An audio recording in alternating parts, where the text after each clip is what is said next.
नमस्कार दोस्तों, 1 अक्टूबर की रात को इजराइल के देश में आसमान में कुछ ऐसा नजारा दिखाई दिया। ये कोई पटाखे नहीं थे, ये मिसाइल्स थी। 180 से ज्यादा बैलिस्टिक मिसाइल्स जो इजराइल के ऊपर छोड़ी ईरान के देश ने। इन मिसाइल्स को लॉन्च करने का ऑर्डर सीधा ईरान के हेड ऑफ स्टेट और सुप्रीम लीडर अयतुल्ला अली खमेनी ने दिया था। ईरान की IRGC Islamic revolutionary guard corps, जो कि इनकी आर्मी का एक हिस्सा है, उनके अनुसार 90% से ज्यादा मिसाइलों ने अपना टारगेट सक्सेसफुली हिट किया। लेकिन दूसरी तरफ इजराइल देश का कहना है कि ज्यादातर मिसाइलें एक्चुअली में इंटरसेप्ट कर ली गई थी इजराइल के एयर डिफेंस सिस्टम के द्वारा। इन मिसाइल्स की वजह से जो तबाही मची उसकी कई इमेजेस सामने आई। ये क्रेटर्स आप देख सकते हैं। एक ये देखिए 30 फीट गहरा क्रेटर मोसाद के हेडक्वार्टर्स के एकदम बाहर। सदर्न इजराइल में एक नेगेव का रेगिस्तान है जहां पर इजराइल का बड़ा मिलिट्री बेस है। कई सारी मिसाइल्स वहां जाकर भी लगी। हालांकि इजराइल का कहना है कि उनको मिनिमल डैमेज पहुंचा है इस हमले से, लेकिन फिर भी इजराइल के प्रधानमंत्री नेतन्याहू का कहना है कि वो इसका जवाब देंगे।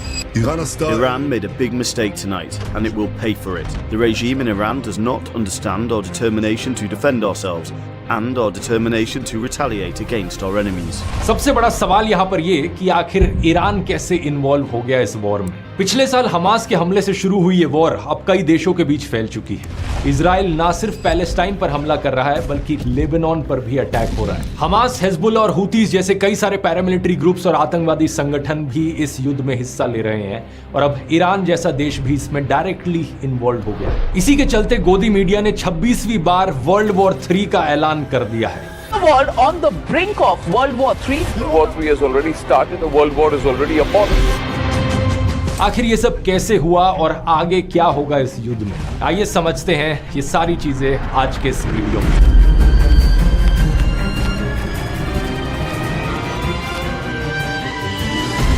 ये बात सच है कि इस वॉर में कई सारे देश इन्वॉल्व हो चुके हैं और अगर हालात इसी तरीके से बिगड़ते रहे तो ये धीरे धीरे एक रीजनल वॉर बन सकती है मिडिल ईस्ट में। लेकिन इसे वर्ल्ड वॉर 3 कहना ये एक बहुत बड़ा मजाक है। ऐसा मैं क्यों कह रहा हूं? क्योंकि ये पहली बार नहीं है कि ईरान के देश ने इजराइल के देश पर हमला किया हो इस साल। कुछ ही महीने पहले की बात है, 13 अप्रैल को 300 से ज्यादा ड्रोन्स और मिसाइल्स की बौछार हुई इजराइल के ऊपर। अगर आप टोटल मशीनरी डिप्लॉयड के मामले में देखोगे तो ये अप्रैल वाला हमला अभी के अक्टूबर वाले हमले से कहीं ज्यादा बड़ा था। करीब 170 ड्रोन्स, 30 क्रूज मिसाइल्स और 110 बैलिस्टिक मिसाइल्स इजराइल के ऊपर छोड़ी गई। बस वो अलग बात है कि हमारे न्यूज चैनल्स उस वक्त नरेंद्र मोदी का प्रचार करने में बिजी थे क्योंकि इलेक्शन सीजन चल रहा था। नहीं तो ये अप्रैल वाला हमला कई मायनों में अनोखा था। ये कई दशकों में पहली बार था कि किसी और देश ने इजराइल के ऊपर हमला किया हो। इससे पहले साल 1991 की गल्फ वॉर में था कि सद्दाम हुसैन के इराक ने मिसाइल्स छोड़ी थी इजराइल के ऊपर। लेकिन अभी अप्रैल में क्या कारण था ईरान ने यह हमला किया? ईरान कहता है रिवेंज, रिटेलिएशन। करीब 2 हफ्ते पहले 1 अप्रैल के अराउंड इजराइल ने एयर स्ट्राइक करी थी सीरिया देश की कैपिटल सिटी दमास्कस में। इस एयर स्ट्राइक में ईरान के 7 अफसरों की जान चली गई, जिसमें ईरान एम्बेसी के एक टॉप जनरल भी शामिल थे। अब जाहिर सी बात है, किसी भी देश के अगर आर्मी ऑफिसर्स मारे जाएंगे तो कोई भी देश खुश नहीं होगा और यहाँ तो एम्बेसी पर बम गिराया गया। तो अगला सवाल आपके मन में उठेगा कि आखिर इजराइल ने ये एयर स्ट्राइक क्यों करी? इजराइल ने कहा कि ये कोई एम्बेसी नहीं थी, ये एक मिलिट्री बिल्डिंग थी और जिस ऑफिसर को मारा गया वो हिजबुल्लाह के साथ बड़े क्लोजली लिंक्ड था। ये हिजबुल्लाह क्या है और इसका ईरान से क्या लिंक है, इसकी बात आगे वीडियो में करते हैं। लेकिन इससे पहले समझते हैं थोड़ी टेक्निकल डिटेल्स इजराइल के डिफेंस सिस्टम के बारे में। जब अप्रैल में हमला हुआ था इजराइल के ऊपर तो इजराइल की एलाइड कंट्रीज ने भी इजराइल की मदद करी थी, जैसे कि अमेरिका, यूके और इवन जॉर्डन। करीब 80 ड्रोन्स और 6 बैलिस्टिक मिसाइल्स को तो अमेरिका ने ही मार गिराया था। ब्रिटिश रॉयल एयरफोर्स के टाइफून फाइटर जेट्स ने भी कई सारे ड्रोन्स को मार गिराया और इजराइल के अपने F-35 स्टेल्थ फाइटर जेट्स ने भी 30 में से 25 क्रूज मिसाइल्स को रोक दिया। अगर आप नक्शे पर देखोगे तो ईरान और इजराइल के देश एक्चुअली में काफी दूर हैं एक दूसरे से। इन दोनों देशों के बीच में शॉर्टेस्ट डिस्टेंस करीब 1000 किलोमीटर का है। तो अगर ड्रोन से हमला करता है ईरान इजराइल के ऊपर तो एक ड्रोन को ईरान से इजराइल तक जाने में करीब 2 घंटे का समय लगता है। यही कारण कि अगर इंटेलिजेंस सिस्टम अच्छा है तो बड़ी आसानी से प्रोटेक्ट किया जा सकता है। इजराइल के ऑन ग्राउंड डिफेंसेस की अगर बात करें तो इनका आयरन डोम सबसे जाना माना डिफेंस सिस्टम है। इसकी लिमिट है 10 किलोमीटर की हाइट और 70 किलोमीटर का डिस्टेंस। अगर इतनी दूर से रॉकेट फेंका जा रहा है तो आयरन डोम बचा लेगा। हालांकि इसका नाम जरूर डोम है, लेकिन ये कोई शील्ड नहीं है जो इजराइल के आसमान में लगी हुई है। ये एक मिसाइल सिस्टम है जो रॉकेट्स को डिटेक्ट करता है जो गिरने वाले हैं और उनके गिरने से पहले उन रॉकेट्स को अपनी मिसाइल छोड़कर फोड़ देता है। इसी चीज को इंटरसेप्शन कहा जाता है। ये शब्द आप कई जगहों पर देखोगे जब आप इसकी खबरें पढ़ोगे तो। आयरन डोम सिर्फ शॉर्ट रेंज रॉकेट्स को इंटरसेप्ट करता है। अगर और दूर से कोई मिसाइल फेंकी जा रही है तो उसके लिए इजराइल के पास 2 और डिफेंस सिस्टम्स हैं। एक है डेविड स्लिंग जो मीडियम से लॉन्ग रेंज मिसाइल्स के लिए है, 15 किलोमीटर की हाइट और 300 किलोमीटर तक का डिस्टेंस। लेकिन ईरान का देश तो 1000 किलोमीटर दूर है, तो जो बैलिस्टिक मिसाइल्स ईरान ने अपने अक्टूबर के हमले में फेंकी उनसे ना तो आयरन डोम प्रोटेक्ट कर सकता है ना ही डेविड स्लिंग। उन मिसाइल्स को इंटरसेप्ट करने के लिए एक तीसरा डिफेंस सिस्टम है जिसका नाम है एरो सिस्टम। एरो 3 के पास इजराइल की सबसे टॉप लेवल की डिटेक्शन रेंज है, 2400 किलोमीटर की रेंज और 100 किलोमीटर का ऑल्टीट्यूड। ऑलमोस्ट स्पेस तक से कोई मिसाइल आ रही होगी तो उसे भी एरो सिस्टम डिटेक्ट कर सकता है। अप्रैल में हुए हमले में एक बैलिस्टिक मिसाइल को इंटरसेप्ट किया था एरो 3 सिस्टम ने, जिसे वीडियो पर कैप्चर किया गया। ये मिसाइल अर्थ की एटमॉस्फेयर के बाहर थी। इस वीडियो में आप देख सकते हो, बड़ा ही कमाल का वीडियो है ये। तो सुनने में तो बहुत ही सेफ और सिक्योर सिस्टम लगता है। ये सब देखकर आपको लगेगा कि यार किसी भी हालत में कुछ भी हो जाए इजराइल के ऊपर, इजराइल का देश हमेशा प्रोटेक्टेड ही रहेगा, लेकिन ऐसा है नहीं। इन सारे डिफेंसिव सिस्टम्स का सबसे बड़ा पॉइंट ऑफ फेलियर है पैसा। इन सारे सिस्टम्स को ऑपरेट करना बहुत बहुत ज्यादा महंगा है। जैसा मैंने बताया, किसी भी मिसाइल को अपने देश के ऊपर गिरने से रोकने के लिए ये सभी डिफेंस सिस्टम्स क्या कर रहे हैं, एक और मिसाइल छोड़ रहे हैं जो उस मिसाइल को फोड़ेगी। तो ये आयरन डोम का सिस्टम जो अपनी तरफ से मिसाइल छोड़ता है उसका नाम है तामीर मिसाइल। एक मिसाइल की कॉस्ट है $50,000। दूसरा इनका डेविड स्लिंग जो अपनी तरफ से मिसाइल छोड़ता है, उस मिसाइल की कॉस्ट है $1 मिलियन पर मिसाइल। और सबसे भयानक इनका एरो सिस्टम जो अपनी तरफ से मिसाइल छोड़ता है, उसकी कॉस्ट आती है कई $मिलियन पर मिसाइल। अप्रैल में जब इजराइल के ऊपर हमला हुआ था तो सिर्फ एक दिन का खर्चा इनके लिए करीब $200 मिलियन का आया था। इमेजिन करके देखो, इनके पास अनलिमिटेड सप्लाई नहीं है मिसाइल्स की। अगर हद से ज्यादा बैलिस्टिक मिसाइल्स इजराइल के ऊपर छोड़ी जाएंगी तो इनके ये डिफेंस सिस्टम्स फेल हो जाएंगे, क्वांटिटी की वजह से और पैसे की वजह से। यही कारण है कि अक्टूबर में किए गए इन हमलों के बाद ईरान के फॉरेन मिनिस्ट्री स्पोक्सपर्सन नासर कनानी ने बयान दिया कि ये सारे स्ट्राइक्स एक limited act of self defence थे और वेस्टर्न कंट्रीज को इस बात की तारीफ करनी चाहिए कि और ज्यादा कुछ नहीं करा गया। ये स्टेटमेंट अपने आप में एक धमकी की तरह है कि ईरान धमकी दे रहा है इजराइल को, शुक्र मनाओ हमने और ज्यादा हमला नहीं किया। ईरान के जो हथियार हैं वो अपने आप में कुछ कम डरावने नहीं है। कुछ मिसाइल्स जिनका इस्तेमाल किया गया इस हमले में वो स्टेट ऑफ द आर्ट थी, जिनका पहली बार इस्तेमाल किया गया, जो पिछले ही साल बनी थी, जैसे कि 2023 की फतेह मिसाइल्स।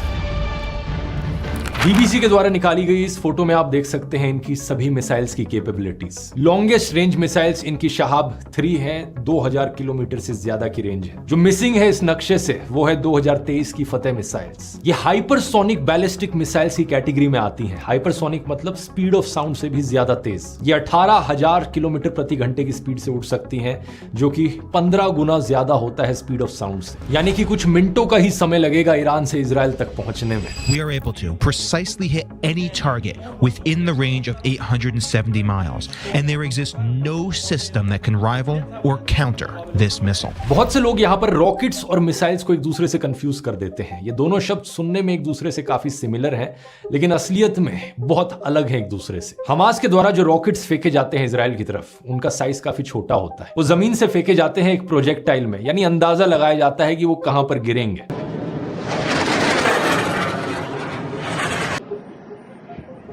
लेकिन बैलिस्टिक मिसाइल्स दूसरी तरफ एक 3 मंजिला इमारत जितनी बड़ी होती हैं। इनमें प्रिसीजन टारगेटिंग होती है, एग्जैक्टली कहां गिराना है इन्हें वो कंट्रोल किया जा सकता है। सही में धरती के एटमॉस्फेयर के बाहर जाकर वापस अपने टारगेट पर गिर सकती हैं। ये सही में भयानक है देखना कि इंसानों ने कितने खतरनाक तरीकों के हथियार बना रखे हैं। यही कारण कि अप्रैल के हमले के बाद यूनाइटेड नेशंस के सिक्योरिटी काउंसिल ने एक इमरजेंसी मीटिंग बुलाई थी, जहां पर सेक्रेटरी जनरल ने कहा दोनों साइड्स को डिफ्यूज एंड डी एस्केलेट। अब इजराइल पर हिजबुल्लाह और हुतीज जैसे ग्रुप्स तो ऑलरेडी काफी सालों से हमला करते आए हैं, लेकिन जब से इजराइल ने रिटेलिएशन किया और गाजा पर बमबारी करी, उसके बाद से इनकी तरफ से भी हमला और बढ़ गया। ये तीनों ग्रुप्स गाजा में हमास, येमेन के देश में हूतीज और साउथ लेबनान में हिजबुल्ला, इन्हें ईरान का प्रॉक्सीज माना जाता है। यहाँ इन्हें एक्सिस ऑफ रेजिस्टेंस का भी नाम दिया गया है, यानी कि ईरान का देश इन्हें पीछे से फंड करता है, पैसे देता है और सपोर्ट करता है। इस सब के पीछे एक बड़ा लंबा इतिहास है जिसे एक 20 मिनट के वीडियो में समझा पाना तो पॉसिबल है नहीं,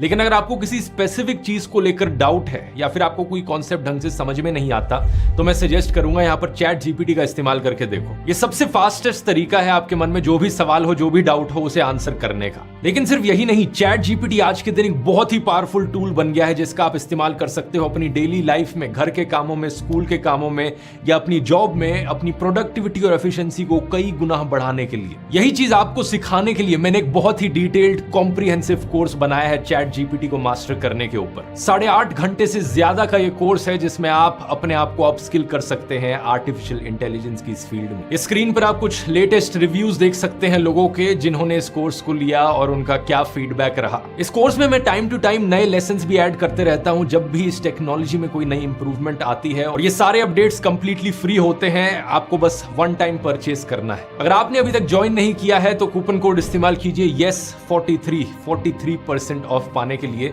इसका लिंक नीचे डिस्क्रिप्शन में मिल जाएगा या फिर आप इस QR कोड को भी स्कैन कर सकते हैं। अब टॉपिक पर वापस आते हैं। हिजबुल्ला की स्पेसिफिकली बात करें तो ये दुनिया के one of the most heavily armed non state groups में से है। एक शिया मिलिटेंट ग्रुप जो उभर कर आया था साल 1982 में जब इजराइल ने लेबनान देश का इन्वेजन किया था। साल 1985 में ये ऑफिशियल बने और अपना मैनिफेस्टो बनाया इन्होंने कि ये लेबनान से वेस्टर्न पावर्स को बाहर निकालेंगे और इजरायली स्टेट के डिस्ट्रक्शन की मांग करते हैं। ऑलमोस्ट सभी वेस्टर्न कंट्रीज, अमेरिका, यूरोप के देश हिजबुल्ला को एक आतंकवादी संगठन मानते हैं। हालांकि भारतीय सरकार ऐसा नहीं मानती। लेबनान के देश में जो सदर्न हिस्सा है करीब 22 साल तक उसे इजराइल ने ऑक्यूपाई कर रखा था।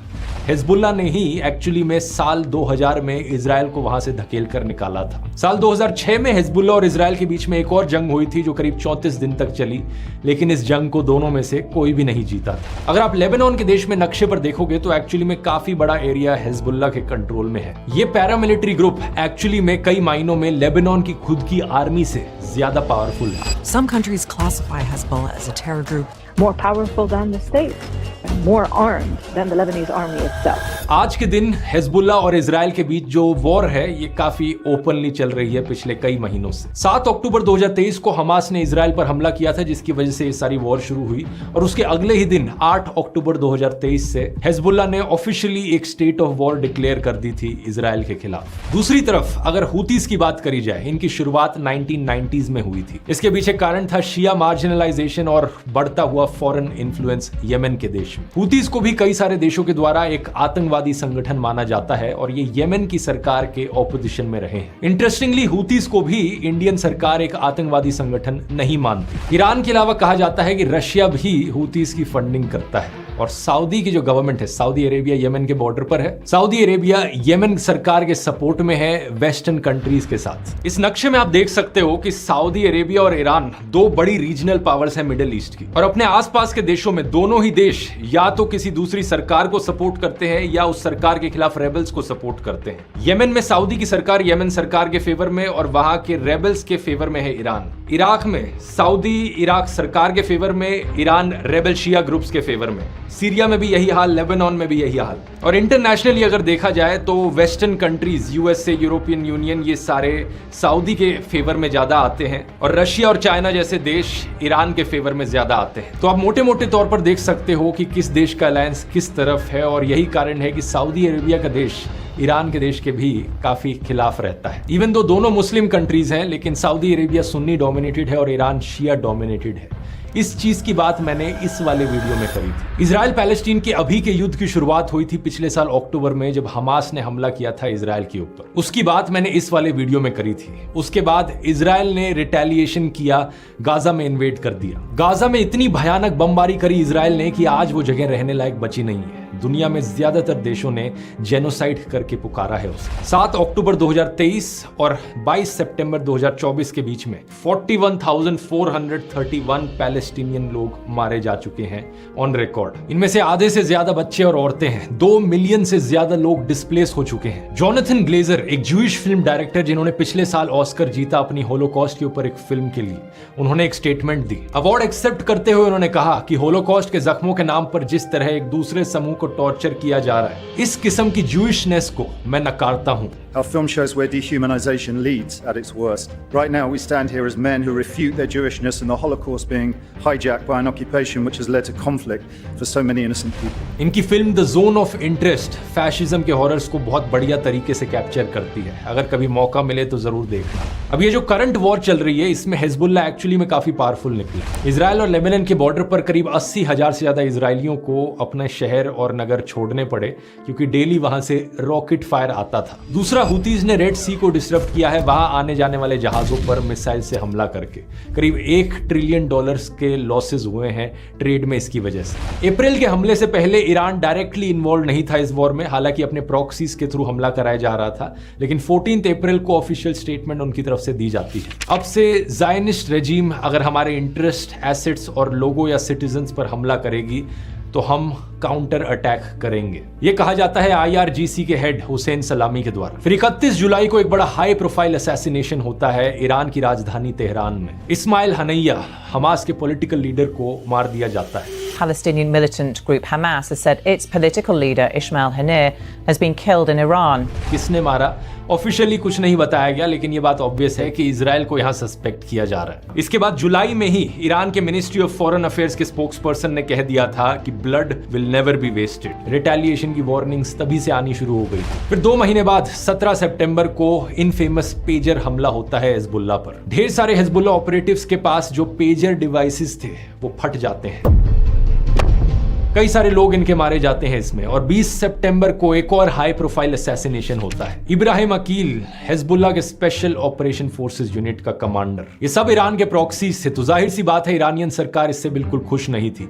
लेकिन अगले कुछ दिनों में इससे भी बड़े हाई प्रोफाइल असैसिनेशंस होते हैं। 25 सितंबर को हिजबुल्लाह के मिसाइल यूनिट का लीडर मारा जाता है। 27 सितंबर को IRGC के ब्रिगेडियर जनरल अब्बास निलफरोशन एक एयर स्ट्राइक में मारे जाते हैं। ये एयर स्ट्राइक हिजबुल्लाह के मेन हेडक्वार्टर पर करी गई थी, और इसी एयर स्ट्राइक में हिजबुल्लाह के टॉप लीडर हसन नसरल्लाह भी मारे गए, जो कि 1992 से जनरल सेक्रेटरी रहे थे हिजबुल्लाह के। लेकिन बड़े से बड़े लीडर्स मारे जाने के बाद भी लेबनान पर नॉन स्टॉप एयर स्ट्राइक्स आज भी चलती जा रही हैं। हिजबुल्लाह की तरफ से भी रॉकेट्स इजराइल की तरफ फेंके जा रहे हैं। ये वॉर रुकी नहीं है। सितंबर के आखिरी हफ्ते में करीब 1000 लोग मारे गए इजरायली एयर स्ट्राइक्स में लेबनान में। यूनाइटेड नेशंस और USA दोनों इन सारे अटैक्स को लगातार कंडेम कर रहे हैं, लेकिन इजराइल की तरफ से रुकने का कोई संकेत सामने नहीं आ रहा। 1 अक्टूबर वाले इस लेटेस्ट अटैक की अगर हम बात करें जो ईरान ने किया, तो इजराइल को शुरुआत में तो कोई संकेत नहीं दिख रहे थे कि ईरान भी उन पर रिटेलिएटरी एयर स्ट्राइक कर सकता है।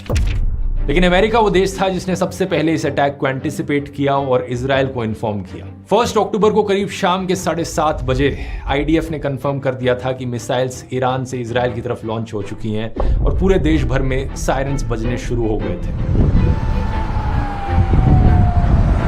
ईरान की एक न्यूज एजेंसी है, उन्होंने IRGC को साइट करते हुए कहा कि इस हमले के पीछे रीजन है कि हिजबुल्लाह के लीडर को मारा गया था। क्योंकि इजराइल ने वो लेबनान पर स्ट्राइक्स करी थी जिसमें हिजबुल्लाह के लीडर्स मारे गए, इसलिए अब ईरान उसका रिटेलिएशन कर रहा है। ईरान का यह हमला दिखने में जरूर खौफनाक लगा हो, लेकिन फॉर्चुनेटली इसमें सिर्फ एक ही इंसान मारा गया, एक पैलेस्टीनियन इंसान वेस्ट बैंक में। लेकिन इसके बावजूद भी इजराइल के मिनिस्टर ऑफ फाइनेंस ने धमकी दी, कहते हुए जैसे गाजा, हिजबुल्लाह और लेबनान का हाल हुआ है, ईरान भी इस मूवमेंट को रिग्रेट करेगा। इनके प्रधानमंत्री बेंजामिन नेतन्याहू ने भी कहा कि ईरान ने एक बहुत बड़ी गलती करी है और इजराइल रिटेलिएट करेगा। איראן עשתה הערב טעות גדולה. את נחישותנו להגן על עצמנו ואת נחישותנו לגמול לאויבינו. तो कुल मिला के बात यही है कि यहाँ एक के बाद एक रिटेलिएशन चल रहा है। कोई यहाँ इसका बदला ले रहा है, कोई वहां वहां उसका बदला ले रहा है और मारे जा रहे हैं यहाँ पर मासूम आम लोग। यूनाइटेड नेशंस के सेक्रेटरी जनरल एंटोनियो ग्यूतरेस ने भी ऐसी ही एक स्टेटमेंट दी, ओवरऑल कॉन्फ्लिक्ट को कंडेम किया